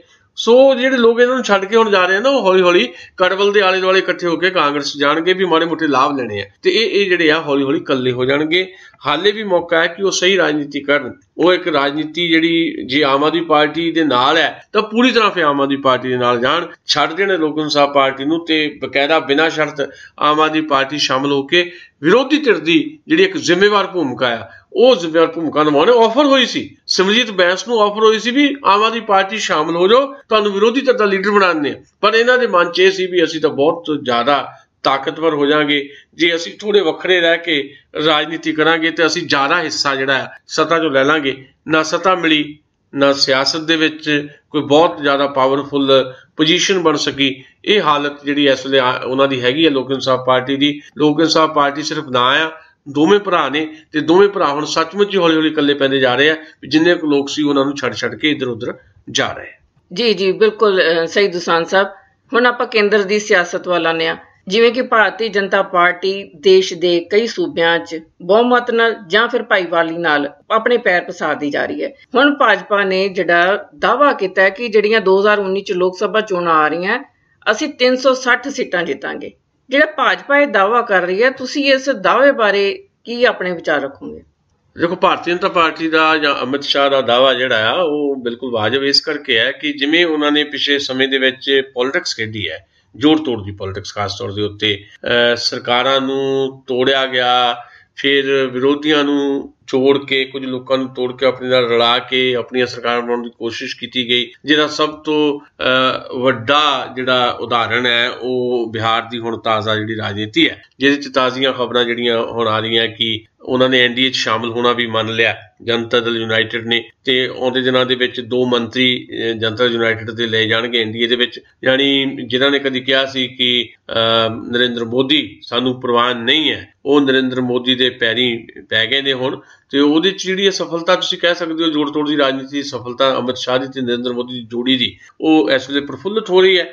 ਜਦੋਂ ਸਿਧਾਂਤ ਗਾਇਬ ਹੋ ਜਾਣ, ਜਦੋਂ ਰਾਜਨੀਤੀ ਦੇ ਵਿੱਚੋਂ ਤੁਹਾਡੇ ਜਿਹੜੇ ਅਸੂਲ ਹੈ, ਪ੍ਰਿੰਸੀਪਲ ਜਿਹੜੇ ਆ ਖਤਮ ਹੋ ਜਾਣ, ਸਿਰਫ ਤੇ ਸਿਰਫ ਜੋੜ ਤੋੜ ਤੇ ਸਹੂਲਤ ਦੀ ਰਾਜਨੀਤੀ ਰਹਿ ਜਾਏ, ਸੱਤਾ ਦੀ ਰਾਜਨੀਤੀ ਰਹਿ ਜਾਏ, ਕੁਰਸੀ ਰਾਜਨੀਤੀ ਰਹਿ ਜਾਏ ਤਾਂ ਇਹੀ ਹੁੰਦਾ। ਤੇ BJP ਹੁਣ ਇਸ ਵੇਲੇ ਕੁਰਸੀ ਦੀ ਰਾਜਨੀਤੀ ਖੇਡ ਰਹੀ ਹੈ ਬਹੁਤ ਬੁਰੀ ਤਰ੍ਹਾਂ। ਉਹਨਾਂ ਦੀ ਨੈਤਿਕਤਾ ਦਾ ਜਿਹੜਾ ਪਾਰਟ ਸੀਗਾ ਉਹ ਕਿਤੇ ਗੁੰਮ ਗਵਾਚ ਗਿਆ। ਉਹ ਸਾਰਾ ਕੁਝ ਉਹ ਕਰ ਰਹੇ ਆ ਜੋ ਕਿਸੇ ਵੇਲੇ ਇੰਦਰਾ ਗਾਂਧੀ ਨੇ ਆਪਣੀ ਚੜ੍ਹਤ ਦੇ ਵਿੱਚ ਕੀਤਾ ਸੀ। ਇੰਦਰਾ ਗਾਂਧੀ ਨੇ ਆਪਣੀ ਚੜ੍ਹਤ ਦੇ ਵਿੱਚ ਭਾਰਤ ਦੇ ਵਿੱਚ ਐਮਰਜੈਂਸੀ ਲਾਤੀ, ਅੱਜ ਅਣ ਐਲਾਨੀ ਐਮਰਜੈਂਸੀ ਹੈ। ਸੋ ਇਸ ਕਰਕੇ ਉਹ ਸਾਰੀਆਂ ਚੀਜ਼ਾਂ ਇੰਦਰਾ ਗਾਂਧੀ ਦੇ ਰੂਪ ਦੇ ਵਿੱਚ ਉਹ ਕਰ ਰਹੇ ਆ ਤੇ ਉਹੀ ਗਲਤੀਆਂ ਜਿਹੜੀਆਂ ਇੰਦਰਾ ਗਾਂਧੀ ਨੇ ਕੀਤੀਆਂ ਸੀ ਇਸ ਵੇਲੇ ਨਰਿੰਦਰ ਮੋਦੀ ਤੇ ਅਮਿਤ ਸ਼ਾਹ ਦੀ ਜੋੜੀ ਕਰ ਰਹੀ ਹੈ। ਸੋ 360 ਸੀਟਾਂ ਜਿੱਤਣ ਦਾ ਦਾਅਵਾ 2019 ਦੇ ਵਿੱਚ ਉਹ ਪੂਰਾ ਕਰਨ ਵਾਸਤੇ ਜੋੜ ਤੋੜ ਦੀ ਰਾਜਨੀਤੀ ਨੂੰ ਅੱਗੇ ਵਧਾਉਣਗੇ। ਬਹੁਤ ਸਾਰੇ ਨਵੇਂ ਅਲਾਈਜ਼ ਉਹ ਲੱਭਣ ਦੀ ਕੋਸ਼ਿਸ਼ ਦੇ ਵਿੱਚ ਹੈ। ਉਹਨਾਂ ਨੂੰ ਸੱਤਾ ਦਾ ਲਾਲਚ ਦੇਣਗੇ।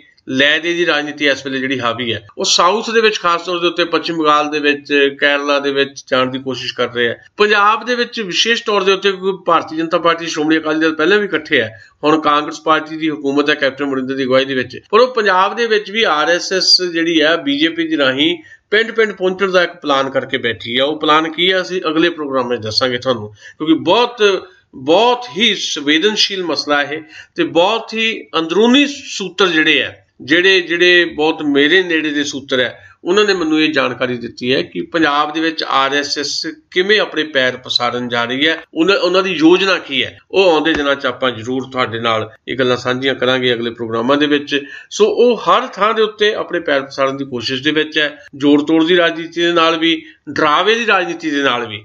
ਕਿਸੇ ਨੂੰ ਡਰਾ ਕੇ ਆਪਣੇ ਨਾਲ ਲਾਉਣਾ, ਕਿਸੇ ਨੂੰ ਲਾਲਚ ਦੇ ਕੇ ਆਪਣੇ ਨਾਲ ਲਾਉਣਾ, ਕਿਸੇ ਨੂੰ ਕੁਝ ਹੋਰ ਕਹਿ ਕੇ ਆਪਣੇ ਨਾਲ ਲਾਉਣਾ, ਇਦਾਂ ਦੀ ਰਾਜਨੀਤੀ ਕਰਕੇ ਉਹ 360 ਸੀਟਾਂ ਜਿੱਤਣ ਦਾ ਜਿਹੜਾ ਉਹ ਦਾਅਵਾ ਕਰ ਰਹੇ ਆ, ਉਹ ਦਾਅਵਾ ਆਪਣਾ ਅਚੀਵ ਕਰ ਸਕਦੇ ਆ।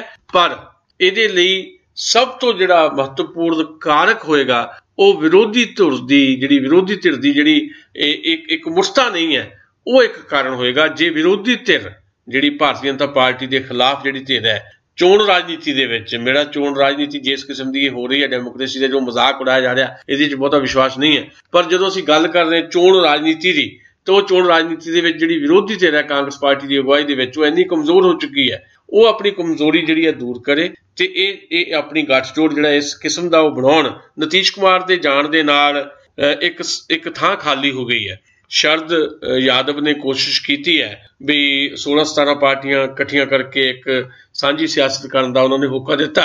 ਉਹਦੇ 'ਚ ਬਹੁਤ ਸਾਰੇ ਲੋਕ ਆਏ ਹੈ, ਪਰ ਉਹ ਹਾਲੇ ਉਸ ਰੂਪ ਦੇ ਵਿੱਚ ਸਾਡੇ ਸਾਹਮਣੇ ਨਹੀਂ ਹੈ। ਸੋ ਵਿਰੋਧੀ ਧਿਰ ਦੀ ਅਣਹੋਂਦ ਤੇ ਭਾਰਤੀ ਜਨਤਾ ਪਾਰਟੀ ਦੀ ਜੋੜ ਤੋੜ ਦੀ, ਡਰਾਵੇ ਦੀ ਤੇ ਲਾਲਚ ਦੀ ਸਿਆਸਤ ਜਿਹੜੀ ਹੈ ਉਹਨਾਂ ਨੂੰ ਇਸ ਅਚੀਵਮੈਂਟ ਤੱਕ ਲਿਜਾ ਸਕਦੀ ਹੈ। ਪਰ ਇਹ ਮੇਰੀ ਕੋਈ ਭਵਿੱਖਬਾਣੀ ਨਹੀਂ ਹੈ, ਕਿਉਂਕਿ ਹਾਲੇ 1.5 ਸਾਲ ਪਿਆ, ਯਾਨੀ 17-18 ਮਹੀਨੇ ਪਏ ਆ। ਹਾਲੇ ਬਹੁਤ ਸਾਰੀਆਂ ਚੀਜ਼ਾਂ ਬਦਲਣ ਵਾਲੀਆਂ, ਬਹੁਤ ਸਾਰੀਆਂ ਚੀਜ਼ਾਂ ਜਿੱਦਾਂ ਬਦਲਣਗੀਆਂ ਉਸ ਹਿਸਾਬ ਦੇ ਨਾਲ ਅਸੀਂ ਆਪਣੀਆਂ ਟਿੱਪਣੀਆਂ ਤੁਹਾਡੇ ਨਾਲ ਸਾਂਝੀਆਂ ਕਰਾਂਗੇ। ਦੁਸਾਂਝ ਸਾਹਿਬ, ਤੁਹਾਡਾ ਜਿਹੜਾ ਜਵਾਬ ਆ ਬਿਲਕੁਲ ਸਹੀ ਹੈ, ਪਰ ਇਹਦੇ ਨਾਲ ਹੀ ਮੈਂ ਮਹਿਸੂਸ ਕਰਦੀ ਹਾਂ ਜਿਵੇਂ ਕਿ ਭਾਰਤ ਜਿਵੇਂ ਦਾਅਵਾ ਕਰਦਾ ਹੈ ਕਿ ਵੱਡੀ ਜਮਹੂਰੀਅਤ ਵਾਲਾ ਮੁਲਕ ਹੈ, ਪਰ ਇਹਦੇ 'ਚ ਲੋਕਾਂ ਦੀ ਜਿਹੜੀ ਸ਼ਮੂਲੀਅਤ ਹੈ ਉਹ ਮੈਨੂੰ ਮੰਨਫੀ ਨਜ਼ਰ ਆਉਂਦੀ ਹੈ। ਹੁਣ ਆਪਾਂ ਇੱਕ ਵਾਰੀ ਫੇਰ ਪੰਜਾਬ ਦੇ ਸਵਾਲ ਤੇ ਪਰਤਦੇ ਹਾਂ। ਪਿਛਲੇ ਹਫ਼ਤੇ ਵੀ ਆਪਾਂ ਪੰਜਾਬੀ ਭਾਸ਼ਾ ਤੇ ਕਾਫੀ ਪ੍ਰੋਗਰਾਮ ਹੈ ਜਿਹੜਾ ਫੋਕਸ ਖਾਸ ਤੌਰ ਤੇ ਪੰਜਾਬੀ ਭਾਸ਼ਾ ਤੇ ਹੀ ਫੋਕਸ ਕੀਤਾ ਸੀ। ਹੁਣ ਨਵੀਂ ਖਬਰ ਆਈ ਹੈ ਕਿ ਕੇਂਦਰ ਸਰਕਾਰ ਦਾ ਜਿਹੜਾ ਸੂਚਨਾ ਪ੍ਰਸਾਰਣ ਮੰਤਰਾਲੇ ਹੈ, ਉਹਨੇ ਨੈਸ਼ਨਲ DD ਚੈਨਲ ਜਿਹੜਾ ਚੱਲਦਾ ਉਹਦੇ ਤੇ ਪੰਜਾਬੀ ਇੱਕ ਪ੍ਰੋਗਰਾਮ ਆਉਂਦਾ ਪੰਜਾਬੀ ਦਰਪਣ, ਉਹ ਬੰਦ ਕਰ ਦਿੱਤਾ। ਕੀ ਇਹ ਭਾਜਪਾ ਦੀ ਇੱਕ ਭਾਸ਼ਾ, ਇੱਕ ਸੱਭਿਆਚਾਰ ਦੀ ਨੀਤੀ ਦਾ ਹਿੱਸਾ? ਅਸੀਂ ਪਿਛਲੇ ਆਪਣੇ ਪ੍ਰੋਗਰਾਮ ਦੇ ਵਿੱਚ ਸਪੈਸ਼ਲੀ ਫੋਕਸ ਕੀਤਾ ਸੀ ਇਸੇ ਗੱਲ ਦੇ ਉੱਤੇ, ਘੱਟੋ ਘੱਟ ਲੈਂਗੁਏਜ ਦੇ ਇਸ਼ੂ ਦੇ ਉੱਤੇ, ਪੰਜਾਬੀ ਭਾਸ਼ਾ ਦੇ ਇਸ਼ੂ ਦੇ ਉੱਤੇ, ਤੇ ਕਾਫੀ ਲੰਮੀ ਇਹਦੇ ਤੇ ਗੱਲਬਾਤ ਰਹੀ। ਮੈਂ ਇਹਦੇ ਤੇ ਹੁਣ ਬਹੁਤ ਵਿਸਥਾਰ 'ਚ ਨਹੀਂ ਜਾਣਾ, ਪਰ ਜਿਹੜੀ ਆਪਾਂ ਗੱਲ ਕਰ ਰਹੇ ਹਾਂ ਅਸਲ ਦੇ ਵਿੱਚ ਕੇਵਲ ਪੰਜਾਬੀ ਦਾ ਮਸਲਾ ਨਹੀਂ, ਇਹਨੂੰ ਥੋੜ੍ਹਾ ਸਮਝਣਾ ਪੈਣਾ। ਜਦੋਂ ਅਸੀਂ ਸਿਰਫ ਤੇ ਸਿਰਫ ਆਪਣੀ ਗੱਲ ਕਰਦੇ ਹਾਂ, ਮੈਂ ਜੇ ਬਿਲਕੁਲ ਆਪਣੀ ਹੀ ਗੱਲ ਕਰਾਂ ਤਾਂ ਸ਼ਾਇਦ ਲੜ ਨਾ ਸਕਾਂ ਉੱਦਾਂ, ਕਿਉਂਕਿ ਮੈਂ ਫਿਰ ਇਕੱਲਾ। ਇੱਥੇ ਕੇਵਲ ਪੰਜਾਬੀ ਦਾ ਮਸਲਾ ਨਹੀਂ ਹੈ। ਜਿਹੜਾ ਪੰਜਾਬੀ ਦਰਪਣ ਪ੍ਰੋਗਰਾਮ ਬੰਦ ਕੀਤਾ ਗਿਆ ਸਾਡੇ national channel DD national channel ਤੋਂ, ਉਹ ਪ੍ਰੋਗਰਾਮ ਕੇਵਲ ਪੰਜਾਬੀ ਦਾ ਬੰਦ ਨਹੀਂ ਕੀਤਾ ਗਿਆ। ਪੰਜਾਬੀ ਦਰਪਣ ਪ੍ਰੋਗਰਾਮ ਜਿਹੜੇ ਬਾਕੀ ਖੇਤਰੀ ਭਾਸ਼ਾਵਾਂ ਦੇ ਆ ਉਹ ਵੀ ਬੰਦ ਕਰ ਦਿੱਤੇ ਗਏ ਆ। ਇਹ ਆਪਣੇ ਆਪ ਦੇ ਵਿੱਚ ਸਮਝਣ ਵਾਲੀ ਗੱਲ ਹੈ ਵੀ ਜਿੰਨੀਆਂ ਵੀ ਖੇਤਰੀ ਭਾਸ਼ਾਵਾਂ ਜਾਂ ਇਲਾਕਾਈ ਭਾਸ਼ਾਵਾਂ ਜਾਂ ਲੋਕ ਜ਼ੁਬਾਨਾਂ ਜਿਹੜੀਆਂ ਭਾਰਤ ਦੀਆਂ, ਉਹ ਇਸ ਵੇਲੇ ਮਾਰ ਹੇਠ ਹੈ। ਇਸ ਵੇਲੇ ਇਹ ਬਿਲਕੁਲ ਸਾਫ਼ ਹੋ ਗਿਆ, ਇਹਦੇ 'ਚ ਹੁਣ ਕੋਈ ਲੁਕੋ ਨਹੀਂ ਰਿਹਾ ਵੀ ਜਿਹੜੀ ਭਾਰਤੀ ਜਨਤਾ ਪਾਰਟੀ ਦੀ ਅਗਵਾਈ ਦੇ ਵਿੱਚ NDA ਦੀ ਗਵਰਨਮੈਂਟ ਹੈ, ਜਿਹਦੀ ਲੀਡਰਸ਼ਿਪ ਨਰਿੰਦਰ ਮੋਦੀ ਤੇ ਅਮਿਤ ਸ਼ਾਹ ਦੇ ਕੋਲ ਹੈ, ਉਹ RSS ਜਿਹੜੀ ਰਾਸ਼ਟਰੀ ਸਵੈਮ ਸੇਵਕ ਸੰਘ ਹੈ ਉਹਦੇ ਇਸ਼ਾਰਿਆਂ ਤੇ ਕੰਮ ਕਰ ਰਹੀ ਹੈ। ਤੇ RSS ਦੀ ਡਾਇਰੈਕਸ਼ਨ ਦੇ ਵਿੱਚ, RSS ਦੀ ਦਿਸ਼ਾ ਨਿਰਦੇਸ਼ਾਂ ਦੇ ਵਿੱਚ ਉਹਨਾਂ ਨੇ ਜਿਹੜੀਆਂ ਇਲਾਕਾਈ ਭਾਸ਼ਾਵਾਂ ਜਿਹੜੀਆਂ ਹੈ ਉਹਨਾਂ ਦਾ ਫਸਟਾ ਵੱਢਣ ਦੀ ਪੂਰੀ ਤਿਆਰੀ ਕਰ ਲਈ। ਇਹ ਉਹਦਾ ਹਿੱਸਾ ਹੈ। ਜਿਹੜਾ ਅਸੀਂ ਪਿਛਲੀ ਵਾਰੀ ਗੱਲ ਕਰ ਰਹੇ ਸੀ ਆਧਾਰ ਕਾਰਡ, ਜਿਹੜੇ ਆਧਾਰ ਕਾਰਡਾਂ ਦੇ ਵਿੱਚ ਪੰਜਾਬ ਦੇ ਵਿੱਚ ਜਿੱਥੇ ਪੰਜਾਬੀ 'ਚ ਵੇਰਵੇ ਲਿਖੇ ਹੁੰਦੇ ਸੀ ਉਹ ਕੱਟ ਕੇ ਹਿੰਦੀ 'ਚ ਲਿਖਣੇ ਸ਼ੁਰੂ ਕਰ ਦਿੱਤੇ। ਅਸੀਂ ਰੌਲਾ ਪਾਇਆ, ਕੇਵਲ ਅਸੀਂ ਨਹੀਂ ਪਾਇਆ, ਸਾਰੇ ਪੰਜਾਬੀਆਂ ਨੇ ਰੌਲਾ ਪਾਇਆ। ਜਿੰਨੀਆਂ ਵੀ ਸੰਸਥਾਵਾਂ ਪੰਜਾਬੀ ਦੀਆਂ ਜਾਂ ਜਿੰਨੇ ਵੀ ਅਦਾਰੇ ਪੰਜਾਬੀ ਦੇ, ਉਹਨਾਂ ਨੇ ਇਸ ਗੱਲ ਤੇ ਰੌਲਾ ਪਾਇਆ, ਬਹੁਤ ਜ਼ਬਰਦਸਤ ਵਿਰੋਧ ਕੀਤਾ। ਅਖਬਾਰਾਂ 3 ਦਿਨ ਭਰੀਆਂ ਰਹੀਆਂ, ਸਰਕਾਰ ਬੈਕਫੁੱਟ ਤੇ ਆ ਗਈ। ਸਰਕਾਰ ਨੇ ਆਪਣਾ ਇੱਕ ਬਿਆਨ ਦਿੱਤਾ, ਐਡਮਿਨਿਸਟ੍ਰੇਸ਼ਨ ਵੱਲੋਂ ਇਹ ਬਿਆਨ ਆਇਆ ਵੀ ਨਹੀਂ ਜੀ ਉਹ ਤਾਂ ਕੰਪਿਊਟਰ ਦੀ ਗਲਤੀ ਨਾਲ ਹੋਇਆ ਸੀ। ਇਹਦਾ ਮਤਲਬ ਕੀ ਹੈ? ਇਹਦਾ ਮਤਲਬ ਇਹ ਹੈ ਕਿ ਚੁੱਪ ਚਪੀਤੇ ਉਹ ਤੁਹਾਨੂੰ ਪਰਖਣਾ ਚਾਹੁੰਦੇ ਆ। ਚੁੱਪ ਚਪੀਤੇ ਉਹ ਪੰਜਾਬੀ ਜ਼ੁਬਾਨ ਦੀ ਗੱਲ ਨਹੀਂ ਹੈ, ਬਾਕੀ ਖੇਤਰੀ ਭਾਸ਼ਾਵਾਂ ਜਿਹੜੀਆਂ ਆ ਉਹਨਾਂ ਦੇ ਲੋਕਾਂ ਨੂੰ ਵੀ ਪਰਖਣਾ ਚਾਹੁੰਦੇ ਆ ਵੀ ਜੇ ਥੋੜਾ ਜਿਹਾ ਕੰਮ ਕਰ ਦਿੱਤਾ ਜਾਏ ਉਹਦਾ ਕੀ ਰਿਐਕਸ਼ਨ ਆਉਂਦਾ।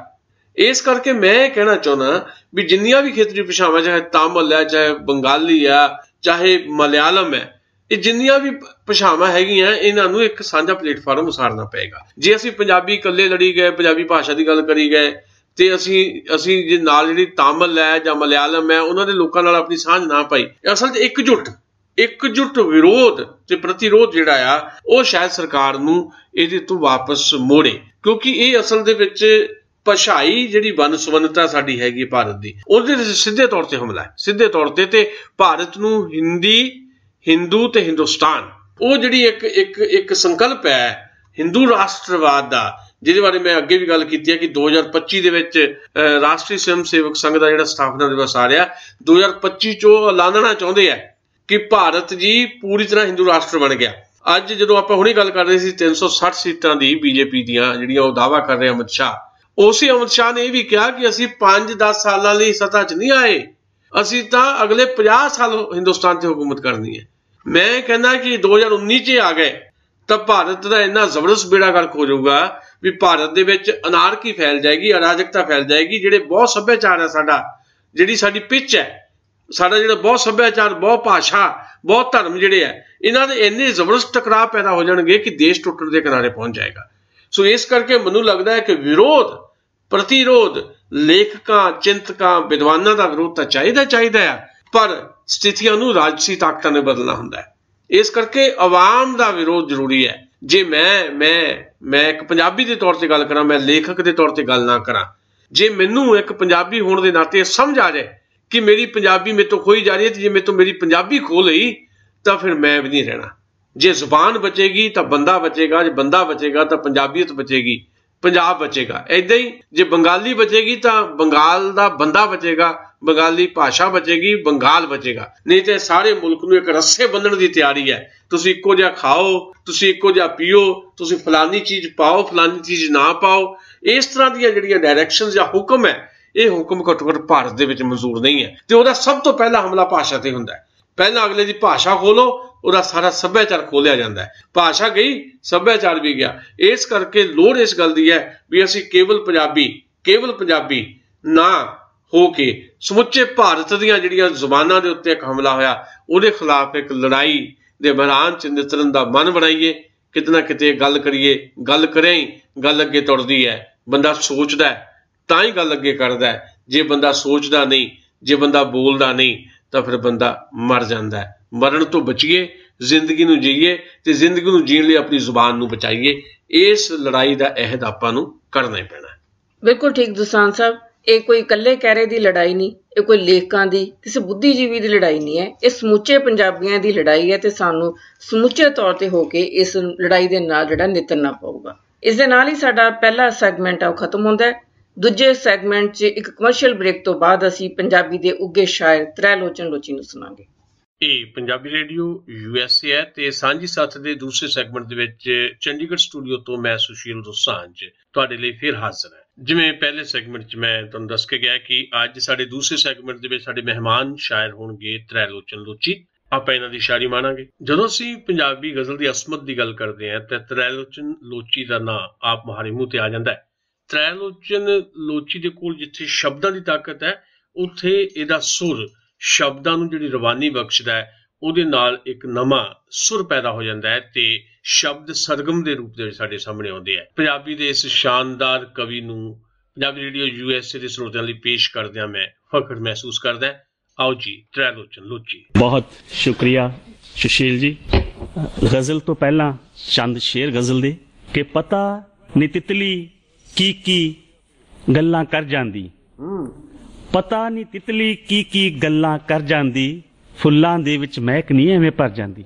ਲੋਕ ਤਾਂ ਰੌਸ਼ਨਦਾਨ ਵੀ ਰੱਖਣਾ ਭੁੱਲ ਗਏ, ਲੋਕ ਤਾਂ ਰੌਸ਼ਨਦਾਨ ਵੀ ਰੱਖਣਾ ਭੁੱਲ ਗਏ। ਠੰਡੀ ਹਵਾ ਜੇ ਜਾਂਦੀ ਕਿਹੜੇ ਦਰ ਜਾਂਦੀ, ਹਵਾ ਜੇ ਜਾਂਦੀ ਕਿਹੜੇ ਦਰ ਜਾਂਦੀ। ਔਰ ਇਹ ਬਸਤੀ ਵੀ ਦਾਣਿਆਂ ਜੋਗੀ ਹੋ ਜਾਂਦੀ, ਇਹ ਬਸਤੀ ਵੀ ਦਾਣਿਆਂ ਜੋਗੀ ਹੋ ਜਾਂਦੀ। ਇੱਕ ਬਦਲੀ ਜੇ ਕਿਧਰੇ ਇੱਥੇ ਵਰ ਜਾਂਦੀ। और एक शेर देखना कि उस थां सच्चे रिश्ते भी ने रुल जांदे, उस थां सच्चे रिश्ते भी ने रुल जांदे, जिथे जिथे शर्म अख दी मर जांदी, जिथे जिथे शर्म अख दी मर जांदी।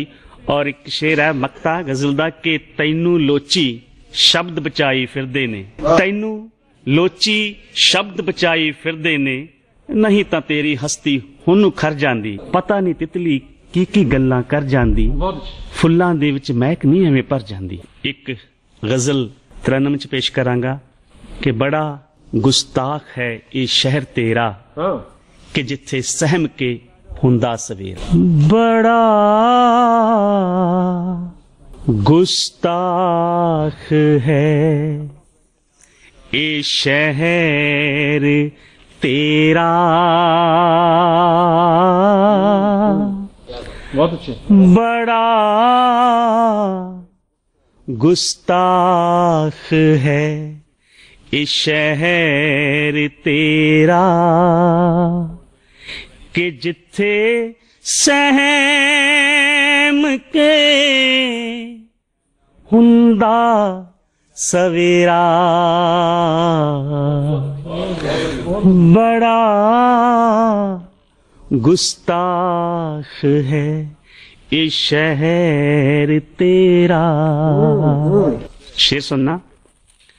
नगर नू नींद एनी क्यों प्यारी,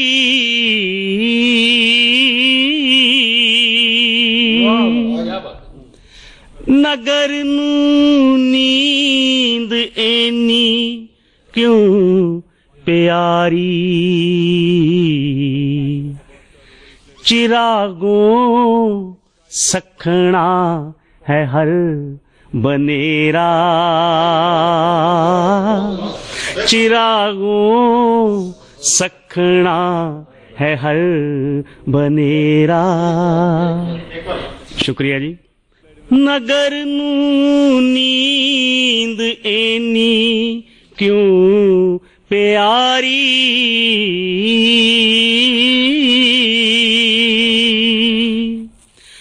नगर नू नींद एनी क्यों प्यारी,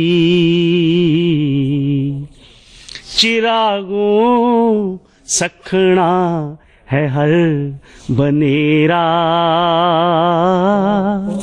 बड़ा गुस्ताख है इस शहर तेरा। शेर सुनना जी।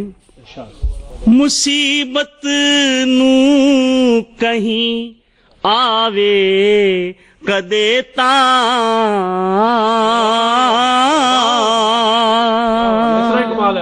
शुक्रिया जी।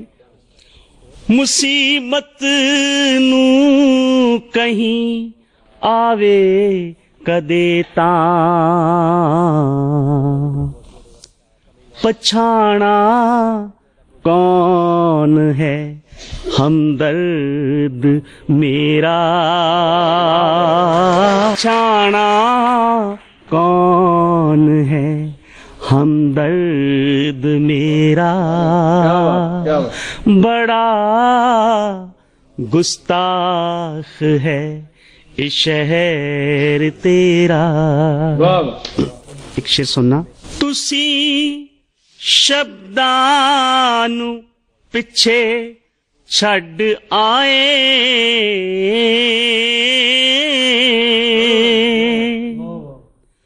तुसी शब्दां नू पिछे छड़ आए, तुहाडे शहर विच ताही हनेरा, तुहाडे शहर विच ताही हनेरा, बड़ा गुस्ताख है इस शहर तेरा। गजल दा मकतब। न किधरे महक है ना रंग लोची